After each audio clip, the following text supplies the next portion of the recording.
Summit.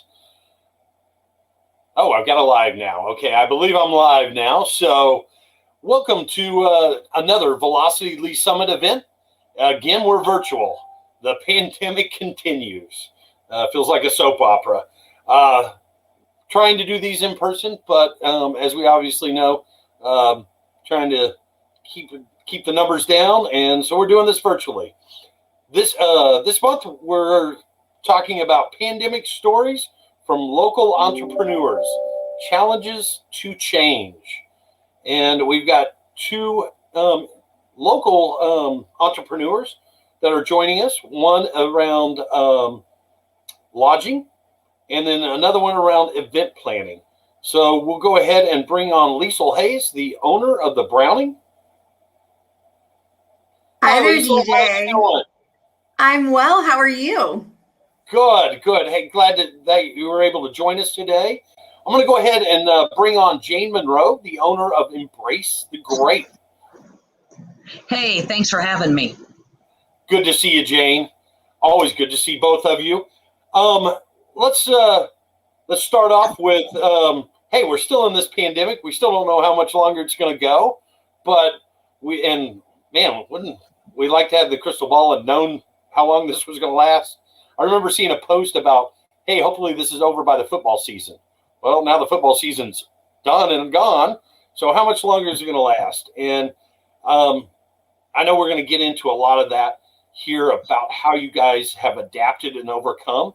But we are going to talk first. I'm going to let you both introduce yourselves and describe your business prior to the pandemic. Liesl, do you want to go ahead and start? Sure, absolutely. So my name is Liesl Hayes, and I own the historic Browning Inn, which is located in downtown Lee Summit, Missouri.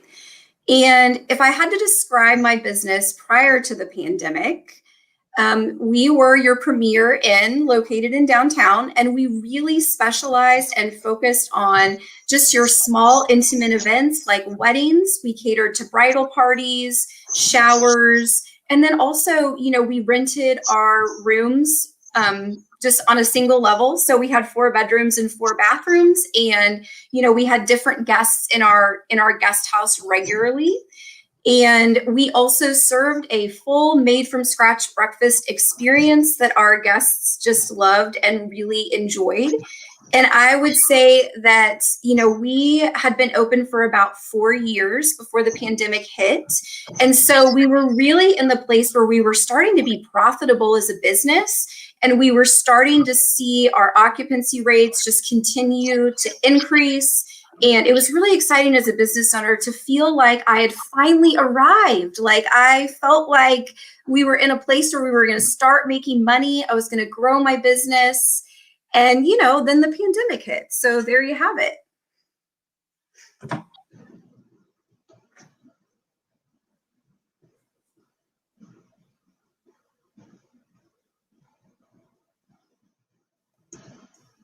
DJ, I think you're muted, but I assume you... Oh, yes, DJ, you're muted. I know. And it's laughable. We all do this. I mean, I'm on like 10,000 Zoom calls a day, and I do it, and we all laugh about it. So, hey, Liesl, thank you. Great story. I'm glad to see that your business is doing great before, and it was growing. Jane, tell us a little bit about Embrace the Grape and where it was at before MR3 or before COVID.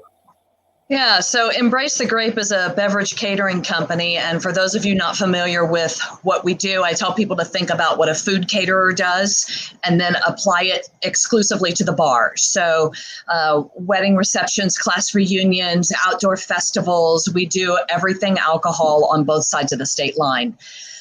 We've been in business since 2009, so we've had a long ramp up to this crazy pandemic, thank God.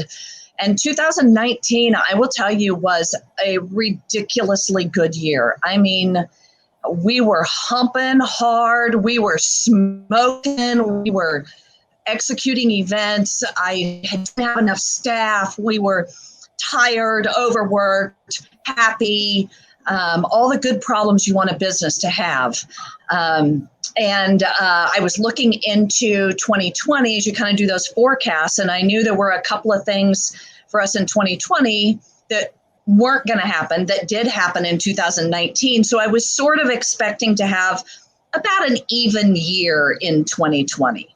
So yeah, more on that, but I ramped up for a good 2020. Didn't we all? Didn't we all? Who saw this coming down the pipe? And okay, so describe some of the challenges, restrictions placed on your business because of COVID-19. Lisa, I mean, some of these are kind of, I mean, we kind of already know what they're going to say. You're going to say, but I do want to hear kind of from your take. How did it impact your business? So, and tell us about the restrictions.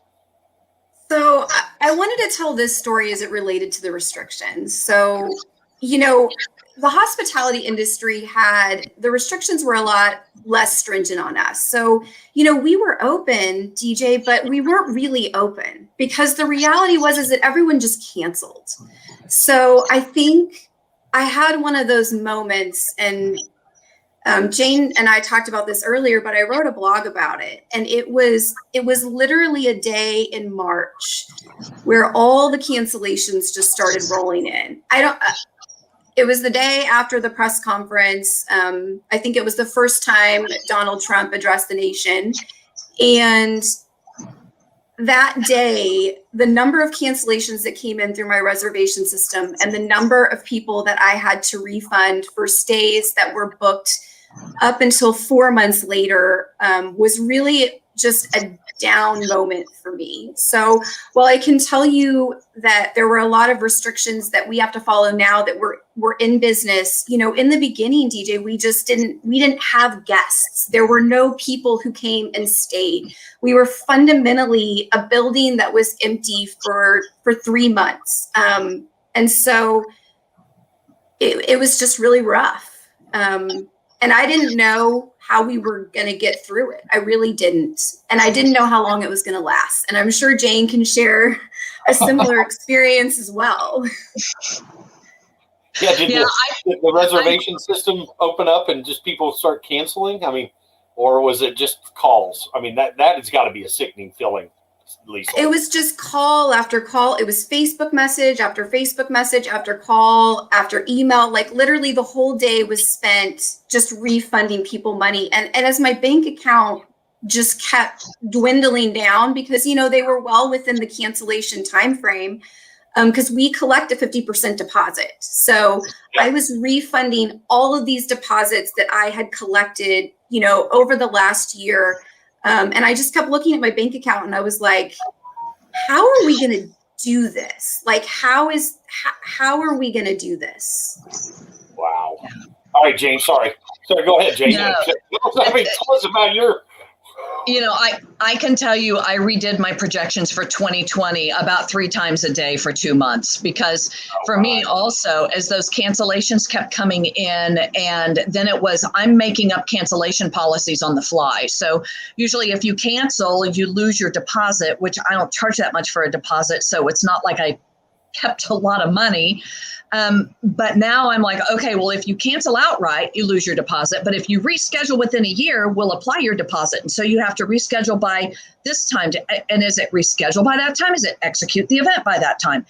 And so how do you scrap together whatever revenue you think you can save that you're not going to get this year, but maybe you can get it next year? And a lot of the time people would postpone and postpone again, and then come back and cancel. I've got 2 girls who were supposed to get married last April. They went ahead and got married in a little civil ceremony, and then they were going to have parties this April. Well, now they're pregnant, and they need the money. So guess what? I'm out. So it's not just, honestly, it's not great. Like it keeps coming. We're not done yet because life changes and moments are here for a moment. And a lot of times somebody's wedding is that moment. And when it's gone, that moment is gone and their lives move on. And it's just how it goes. Wow. So I really thought, we had no events for 2 full months from March 24th to May 20th. And on May 20th, we did a wedding for 20 people outside. So I really thought at the beginning I would need to get through to maybe June 1st. And then I thought make July 1st at the latest, certainly not into August. Jane, totally. Like Right. that's totally it. Like there was always these moments where you were like, okay, if I can just make it to July, we'll get high season this year. So it'll be okay. And then July would roll around and I'd be like, well, maybe if we can make it till October, then we'll be okay. And like the timeline just kept changing all the time, like you said. All the time. Yeah. Well, I think I maybe know this answer, but how do you guys overcome this? I mean, what? Let's go back to Liesl and start with Liesl again. I mean, how? I mean, with it ever changing, what's the? When does the? Why is there not a straw that broke the camel's back? Why with you two? Why is it you just keep pounding through and progressing and changing and adapting and overcoming? What's the fortitude behind it? Well, I think, you know, DJ, the first 3 months, I'm going to tell you that I kind of gave up on my business for those first 3 months. You know, we had no occupancy. I would drop by the Browning once a week because every time I would go over there, I would I'd tear up. Like it just was too much for me. And I thought maybe we would get through it quicker. And then I had this moment in May where I was just like, you know what, this is the new normal. Like I need to get it together and I have to figure this out. So I've spent my time crying. I've spent my time mourning the loss of whatever it was that this was going to be. And if I wanted to save my business that I loved, I was going to have to do something different. So I said, what's the demand? What do people need right now? And I got back into my target market kind of exercise, right? Like, how are people traveling right now? Well, people don't want to stay at a hotel with a bunch of other people. They don't know where they've been. They don't know where they've traveled. So the first decision that I made is that we were going to make all of our stays moving forward a private whole house guest house rental. And that way, people who came on property, they would know the people that they were coming with. A lot of the times they were like in their pandemic circles or they were family. And so that was the first, you know, major decision as a business that I had to make, that we just had to shift and just turn everything upside down. So that was the first thing we did. The other thing that we noticed is that people did not feel comfortable even doing a breakfast experience with staff in the beginning because we didn't know enough about what was going on with COVID for people to make informed decisions. I still think we're figuring it out, obviously.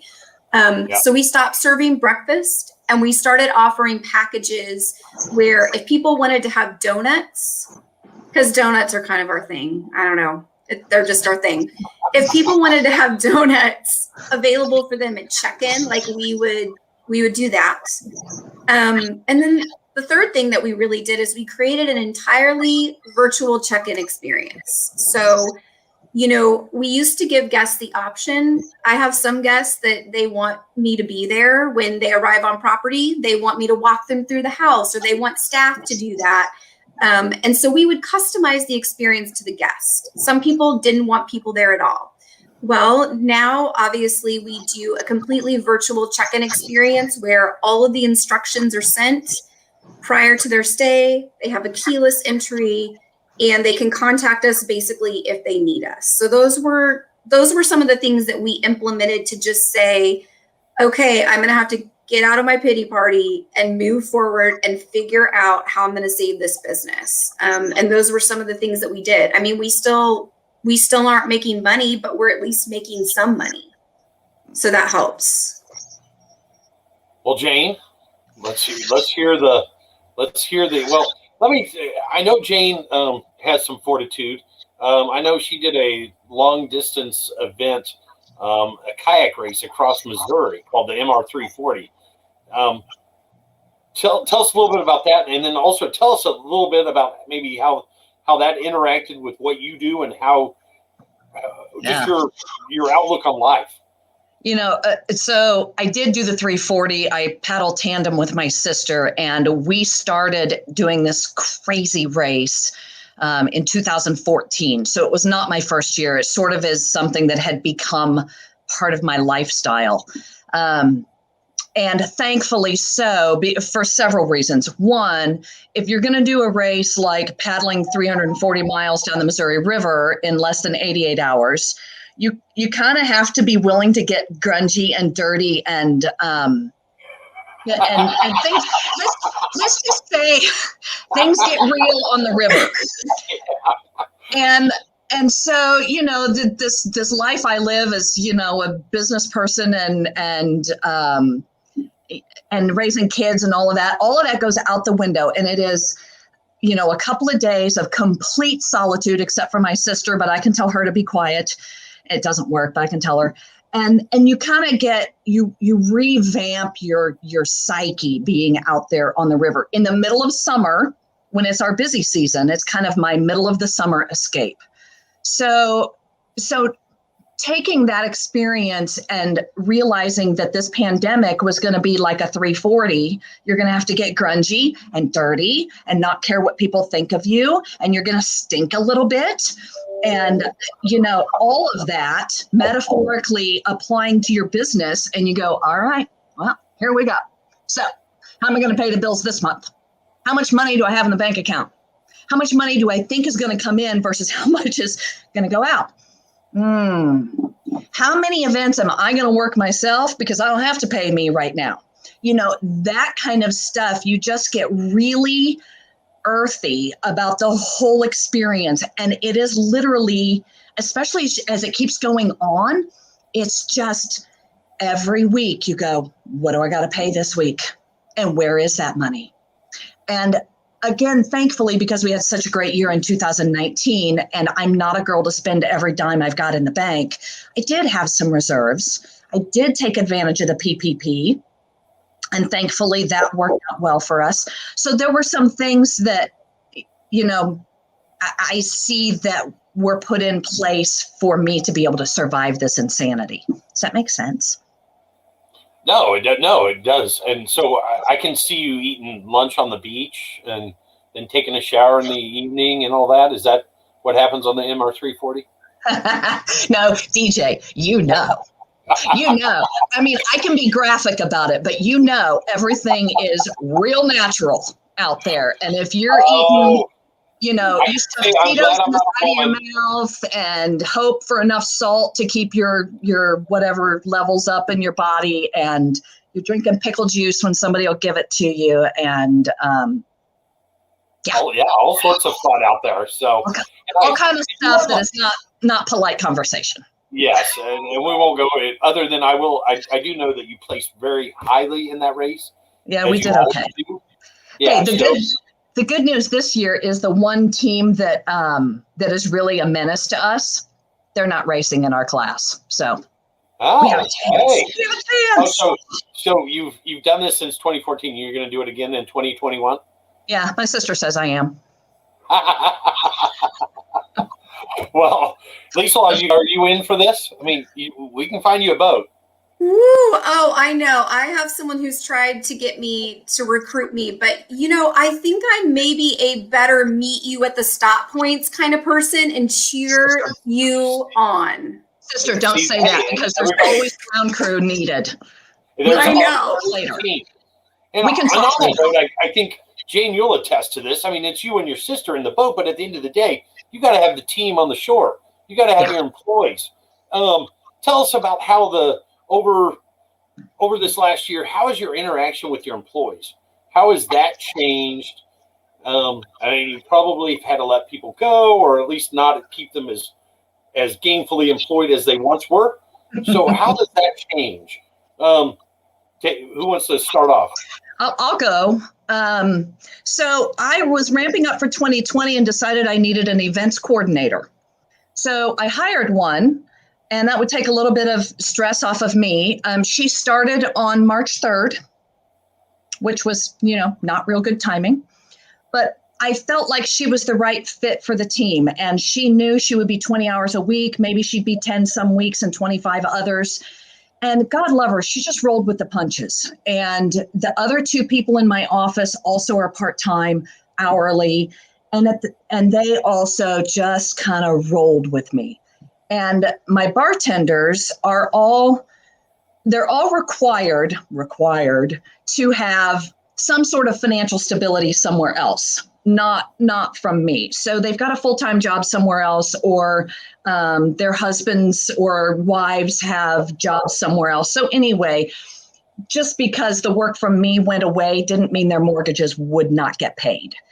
And I say, I don't think I'm going to lose anyone when we start working again in April. So really fortunate, super crazy fortunate that everybody has just kind of stuck with me.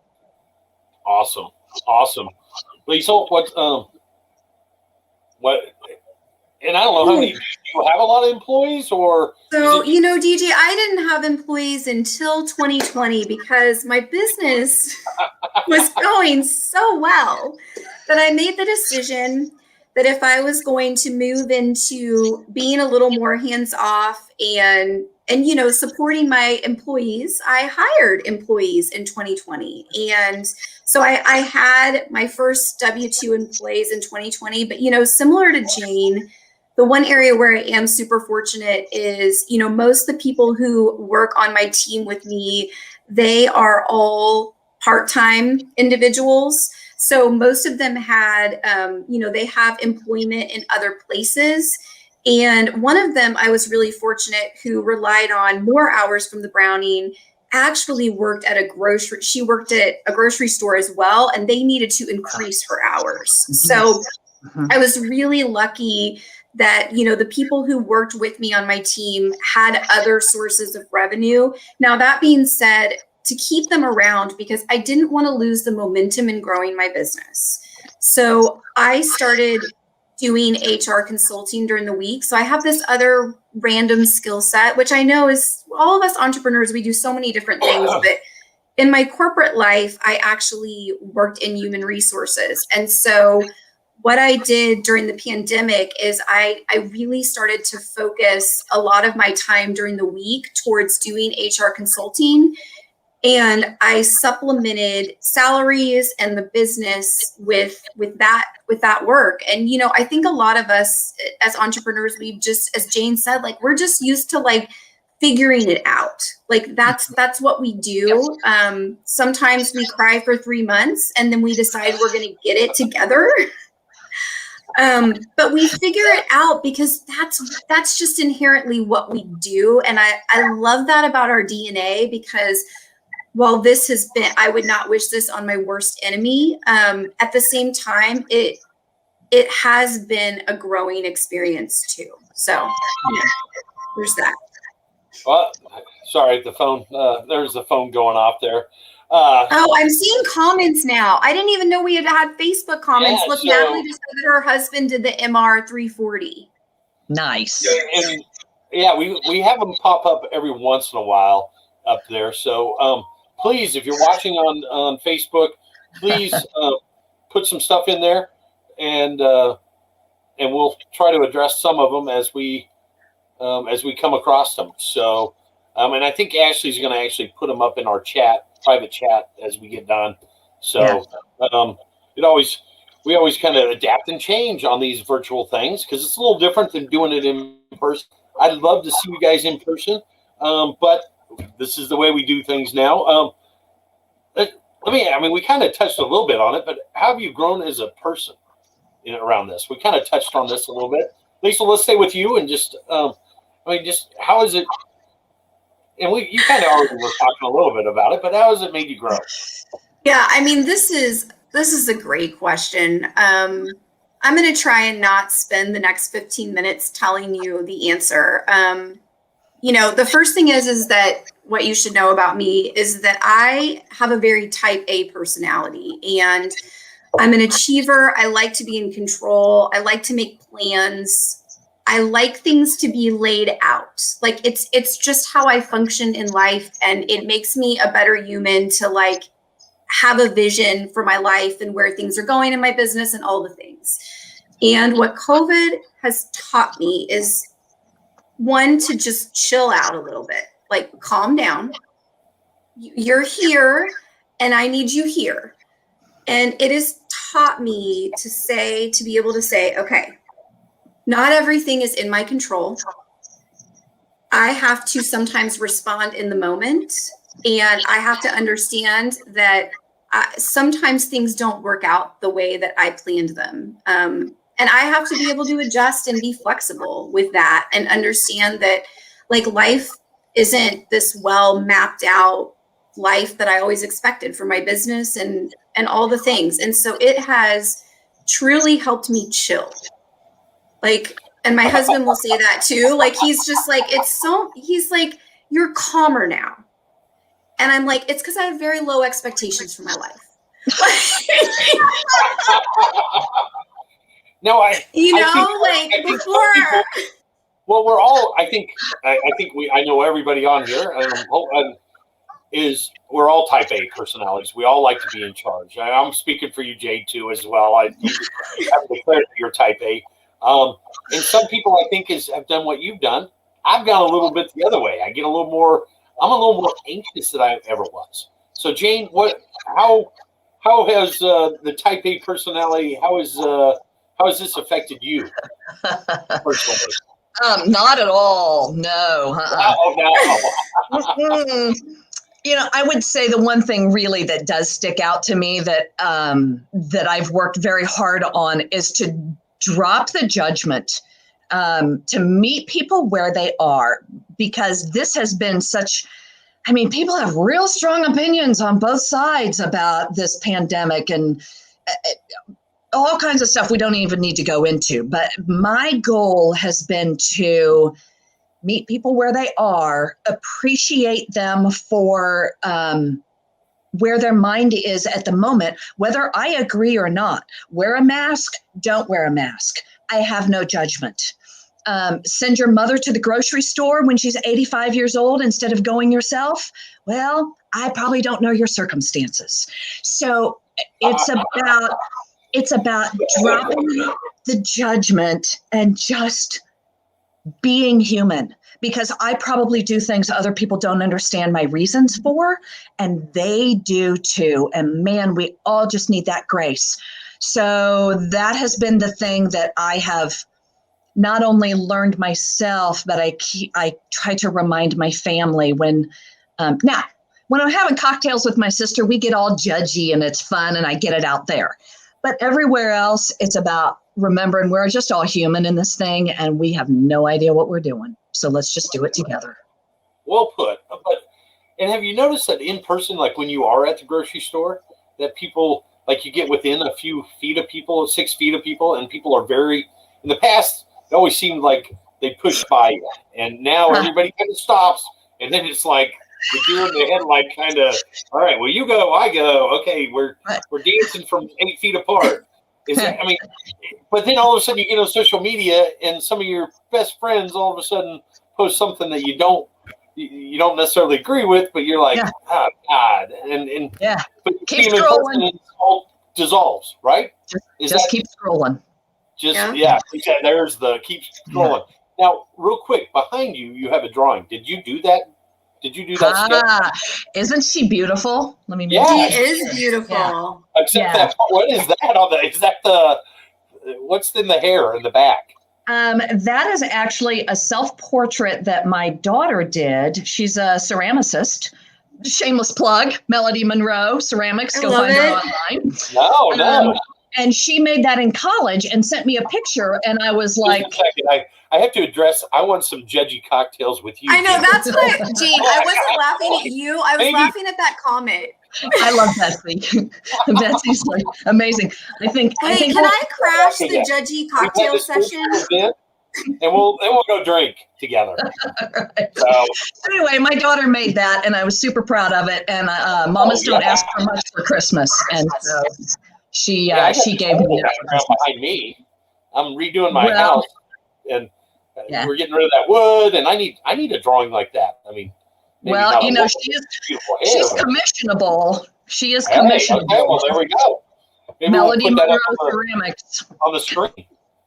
Maybe we'll put that up on the screen later on with all the contact information. So, all right, we definitely diverged from. But no, I think this is what people want to hear: is how do you guys adapt and overcome? I keep saying that the lemons to lemonades moment. I mean, is there anything in particular? I know you wrote the video blog or the article, Lisa, early on. Was that what you were referring to earlier? Was that article you wrote? Do you want to talk anything more about that article? I know it came up. It's come up in other discussions about it, and it's touched some people. So do you mind sharing a little bit about it? Yeah, and I think it goes back to even what Jane was saying when we were just talking about the idea of we have to let go of the judgment, and we have to be in a place of assuming that everybody is doing the best they can in this situation. And, that just makes me a kinder, more compassionate person when I can approach life that way in general through that lens of like, everybody is doing the best they can.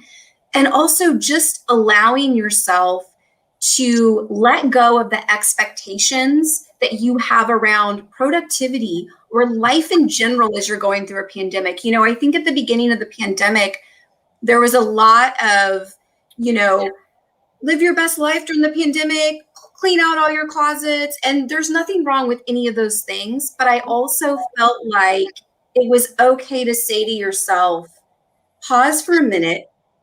It's okay if you're not taking over the world right now. Like, it is cool if you are just like getting up every day and you are doing hard things by just living the life that you're living right now in an unprecedented time. And how many times do we hear unprecedented time? But, I had to lower my expectations around productivity and also just give other people grace as well to just be able to say, you know what, everybody's doing the best they can.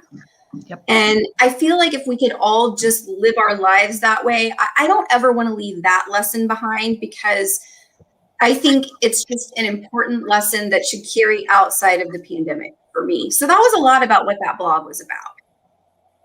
And I will say I read that blog shortly after it came out. I think I found it on Facebook or I don't even know where, but I read it. It was a Saturday morning. And when I got done reading it, I was like, babe, to my husband, babe, you gotta listen to this. And I read it out loud to him.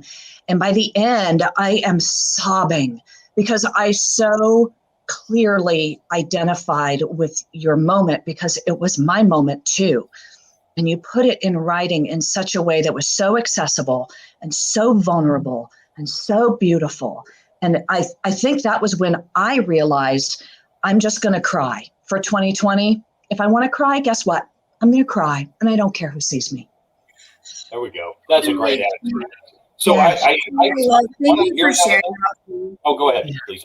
No, I just thank you for sharing that with me. It's super meaningful that it was touching for you. But yeah, I mean, it's one of those things where it's like, let's just get our ugly pajama pants on. And like, if today what we accomplished is I'm crying over the fact that every single reservation for the next 3 months is canceled, like, that's okay.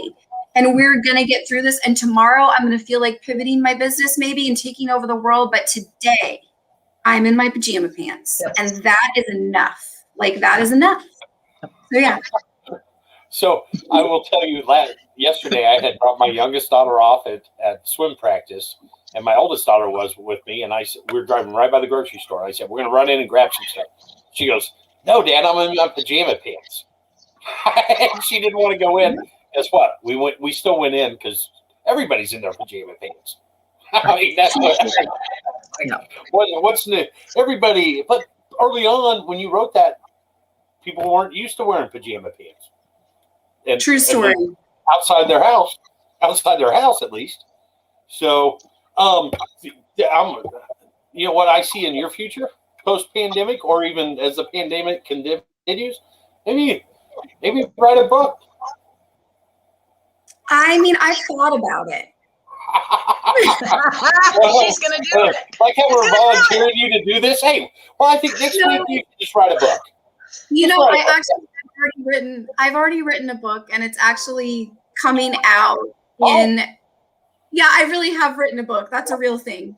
So yes, it's going to be published through Morgan James Publishers, and it's going to be released this July. So yes. Awesome. I have Okay, so you're going to let us know here at Velocity. We'll make sure we get that out to everybody, and that way, and we'll put it on Facebook and promote that, because obviously I've heard it from other people. So obviously what you write is good work. So I'd love to read your book. So we'll have some groundswell, some grassroots buying of your book right off the bat. So question from one of our watchers, what's the most exciting thing you see in the future for our community coming out of the COVID? That's a good question. Yeah. Yeah. We can always come back to that. We can always come back to that. Think about that. No, I think Jane has something, and I have something after her. So you, okay, Jane. Go ahead. I think the community is sort of redefining what it means to be community. We all live in the same town, but we have been, as individuals, required to be more mindful of those who are around us, whether it's our elderly neighbors or somebody else's kids, or we're just all required now to pay attention to more than that which affects us in our tiny little bubble. But and I think on a community level, if we can keep that feeling, it will spread through everything that we do as a community. I mean, we've got this great outdoor space and boutique hotel and this wonderful giant plan for downtown Lee Summit, which is taking shape. And I think if we bring in the fact that we are all of one in some way, we can go far in this town. And I'm excited for that feeling. I love that, Jane.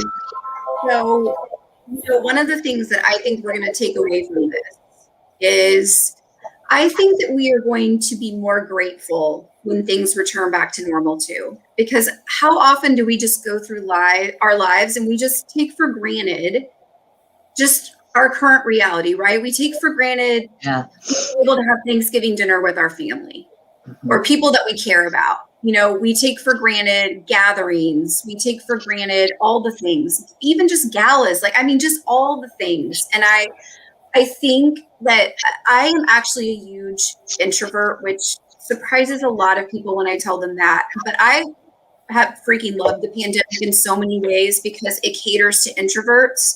But I will say this, I am going to hug a ton of people when this is over. And that is not it's realizing that I may be an introvert and that's my natural tendency, but I need my community. I still need community. And I think community has looked different. We've learned how to, adjust based on what we've been given. But at the same time, I also think we're going to be a heck of a lot more grateful for our lives when things start to return to normal. Great. You're going to make me cry here. So I want to go to one of the questions from somebody watching, Amy Johnson. She'd love to know how what you've learned about customer care, especially in difficult circumstances. How do you handle that difficult customer from afar, and how has it changed? How's it changed during the pandemic? Go ahead, Lisa. Okay, so it was hard in the beginning because everyone was going through a difficult time, and money was tight for a lot of people. And, I think it comes back to the empathy piece. I tried when I was interacting with my customers not to make it about me as much as it was about me. I had moments where I was like, I need to treat these people the way that I would want to be treated if I was on the other end of the phone or the email. And sometimes people just need to vent their frustrations to you. And it's hard because sometimes you feel like it's directed at you. You have upset mothers who their daughters aren't getting married this year and they're upset and they want their deposit back and they don't want to transfer it to a different date. And, I think it goes a long way just to listen to people, validate their experience, and not make it about you, but make it about them. I also think one of the biggest things for me that has been so important is just a lot of communication. When things were going on, I tried to proactively communicate with my customers because I didn't want them to hear about something, on Facebook Live where I was telling people I was pivoting my business. Like, I reached out to all those people who had reservations in the future and just said, hey, I'm going to make right by you. And if you had a single room reservation, then I'm going to turn it into a whole house rental at no cost to you. So I think that was really important too, of how am I proactively communicating with people and my customers so they're not hearing about things secondhand and getting irritated with me. So those are just a few things that helped me in the process. I would second a lot of that because, when a bride calls you in tears because her venue, which now we work in all the municipalities in the metro. So if you think about all the different rules and regulations, Kansas City had their own, Jackson County had their own, Platte had their own. And so it changed every week, right? And it changed yeah. And so, a bride would call me and say, let's say she was in Kansas City and the venue would cancel her wedding, which happened. And she would call me in tears and say, I can't get married. And so it was about the empathy because her dream has just been shattered. My company is shambles. Fine, I'll recover. But her dream of her wedding in 2 weeks has just been shattered. So for me, it was remembering that it was about her and it was not at all about me. I will say there's a space up north of the river in Platte City that's an outdoor venue, and thank God for them and one other outdoor venue last year, because when venues would cancel on these brides, they would find these outdoor venues and maybe reduce their guest list. But we did some kind of real last minute hustle and shuffling around so that a wedding could still happen on the same date they had already planned. They would just transplant it to these other venues. And then I picked up some business that way. So it was also about realizing that her wedding's in 2 weeks. She's now had to replan all her vendors in 2 weeks, and I need to just roll. I need to do whatever she says, don't ask questions, and execute. And so we're used to the whole time frame of our booking life is these girls are booking for a year from now. Well, now they're booking 2 weeks from now. And so I've learned a lot about shortening up what I do and streamlining my life and my business so that I can accommodate what needs to happen when it needs to happen.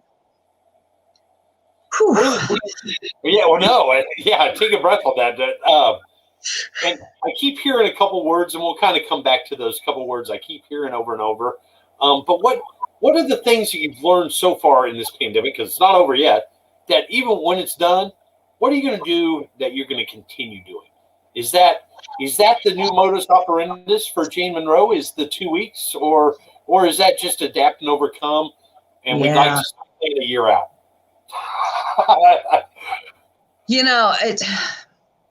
I can't really put my finger on exactly, what changes, except, yes, I can. Of course I can. Except that there are systems that we had in the company that were, they were fat systems, for lack of another word. And now I've learned we can do the very same thing differently and make it simpler, not only for the client experience, but for my staff experience, take some stress off of me.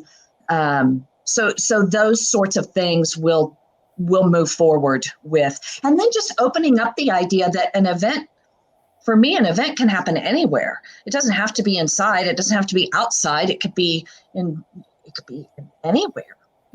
I'll go anywhere. Just call me. And I do notice that your number, as you say that is great timing. It just scrolls across right there. So we all know how to get all the Jane right there. So Lisa, what have you changed right now that you believe that you're going to continue on after this is all over? when not because you have to, but because you want to. Absolutely. And, probably the biggest thing for us was streamlining the virtual check-in process. I mean, we literally streamlined it to a place where it's like an automated email gets sent to the guest prior to them coming to check in. There's so many things that I used to do manually that, I wanted to create a great customer experience for the guests, but I can still do that in an automated way. So they still get the same level of attention and care that they would, if I could meet them on site. I've actually FaceTimed even with a few guests who are like, I really want to see you. I miss you. Like, we come every year. And so, I'm like, we can FaceTime. It's fine. I'd love to FaceTime with you when you check in. I can tell you about the new things in the house. So it's really, there are things that we can change and evolve and still create a great guest experience. The other one, and this is really minor, the plastic covers on the remotes. Like, why didn't anyone ever think of that in the hotel? Have you stayed at a hotel recently? Okay, so here's what they do. You guys know it is so hard to get remotes clean when you stay in a hotel room. Like, my peeps wipe them down all the time with like the Clorox wipes, but they have these like remote plastic covers that you can now put, and most hotels do it. And we started doing that at the Browning. It's so great. You just change it out, throw it away, and guests feel a lot more comfortable. So that's a really minor thing, but I mean, it has taught us to get creative and to still give people a great customer service experience while also being in a virtual format sometimes. Jane, do you just pour the drinks heavier so it kills the virus? Is that what I know. It is tempting. You know what? No, maybe a little bit. I'm willing to come to those events anytime. Just let me know. I don't care who's getting it. I always tell people I pour them like I like to drink them, so enjoy it. There we go. Well, as we get kind of close to the end here, we've asked some different questions. One of them just popped up. What's new normal look like for your business? Let's answer that before we kind of start wrapping up a little bit. But what's the new normal? I mean, if this continues on, we got variants, and they're talking about a fourth wave. Is this what the model you've created right now? Will it last? And then, or does it? What are you going to have to change again if it lasts through, say, next August again? I mean, we're almost back to March. I mean, what if it goes through August or next November? Is there? DJ, are you trying to make two girls cry right now? I know. DJ, this might have been the first time that I've considered that this could be forever. And so I'm going to need to go now and get my pajama pants on and cry. Just kidding. So here, I'm going to actually, I don't, anybody, so my youngest daughter, I'm wearing a Blue Springs South swim shirt. So I'll tell you from my freshman daughter. So I have a junior in high school that played softball. And it was a spring sport. Thing was, she went virtual because she never wanted to get quarantined, and she wanted to make it through her sport or through the end of the season. Well, my freshman daughter's on the bus to St. Louis right now to swim in the state meet. And my wife this morning said, we've made it through another season. And it's just, I think that was, for me, we just go season to season right now. We're just trying to get her, and not necessarily work, but I guess the work is the same. But we're just trying to get our daughters through the next sporting season and keep their grades good. Get them through the next sporting season. And I feel like that's what we're doing with our businesses a little bit right now, is let's just get it through the next season. All right. And then let's adapt and what we have to do. Is that a good analogy, or is that or at least for me, that kind of seems apropos for the situation, is we just try to get through a season at a time. Yeah. I will say, with that thought in mind, a couple of things I've not talked about. One is, for about 5 years, I'd wanted to expand the company to another market, but I didn't have the time or the bandwidth, the intellect to grow it here and expand somewhere else. My gosh, I'm only one human. But with little or nothing to do last year, I did that research, and we are actively expanding to the St. Louis market. So my new normal is going to involve me not in the office in Kansas City as much as I was, because I will have responsibility and training and all of that to do in St. Louis. And we have some bookings, which is really fun. So it's a thing, it's happening. So that's going to be me passing off more of the responsibility in Kansas City to my very capable team here, and then building that team in St. Louis. So that's one thing. The other thing is we started selling these crazy pre-made cocktails out of our beverage trailer. And I don't know how long that's going to last. I will tell you, it's a great draw right now because nobody's going to bars. And, you know, how do you make different drinks, and how are they interesting? And so we're doing that, and they're in these fun little containers. Yeah, where do we go to get those? Huh? Right. Yeah, where do we go to get those? You can private message me or call me, or you can follow me on Facebook and Instagram and look at our events page. Well, I do that, but I don't know how long that trend is going to last. I will tell you, I've been out a neighborhood in Lee Summit twice a month until September. So that's fun. It's different. It's easy. But we'll see as bars open up again and people can go have that experience, then the pre-made cocktails from me may kind of go by the wayside, or they may not. Let's find out. Yeah. Awesome. Well, congratulations on that.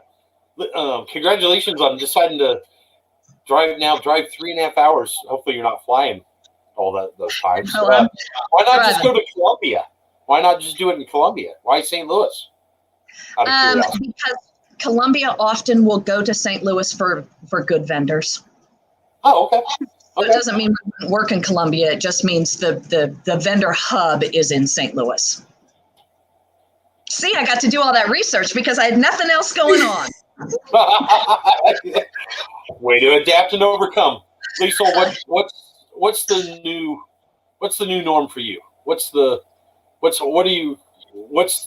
crazy thing you're doing again that maybe will last forever, or not? Well, you know, here's the thing. Here's what I know right now in this moment, but just in this very moment. So, you know, in 6 months from now, don't quote me on this. So similar to Jane, you know, I had time to write my book. Like that was very meaningful to me. And it's just something that, you know, it's always on the back burner because there's always 500 other things to do. Like I always just prioritized it last because it's just this pie in the sky life goal that I've always had, but I had the time to do that. And then, you know, I also had the ability to really start to trust my staff to manage things because, you know, it wasn't as crazy and there weren't as many bridal parties. And so they could kind of ease into taking over some of the things in the business that I had a hard time letting go of. You know, it's hard as a business owner when you reach that place where it's time to start giving some of the control over. You know, it's your baby and you want it to just, you want people to, you guys get it. You're both nodding your heads. Like, I just want the experience to be stellar. And I have a hard time letting go of control. But the pandemic allowed me to be able to do that because we just weren't as busy. And people really like rose to the challenge. And so I think that my new normal is creating a self-sustaining business that I'm in, you know, 20 to 30% of the time and providing leadership for versus like always being in the weeds. And hopefully it gives us time, like the incredible Jane, to think of like the next thing that's gonna elevate our business, like the cocktail to go, which by the way, like if you'll come to my neighborhood, I am all on board. Well, I'm willing to go to your neighborhood. I'm willing to go to whatever neighborhood. And I'll come. So, well, ladies, I will tell you, one of the things I've heard throughout this last 54 minutes or so that we've been on is I've heard open communications. You just said it, Liesl, talking about how you're empowering your people. And then the other word I heard was grace. I heard grace quite a few times from both of you. So I think which is which is a great message for everyone out there, whether they're an employee, employer, husband, wife, whatever. Open communications and grace. Wow, just a great way to end. Let's kind of wrap this up with. I'll let you guys each have a few minutes to wrap it up, or 30 seconds, whatever you want. Kind of give us some parting comments around challenges to change and how that affected you. Go ahead, either one of you. You want to go first, Jane, or do you want me to go? I'll go first. You go first. I think that surviving something like this, completely unseen, not our fault,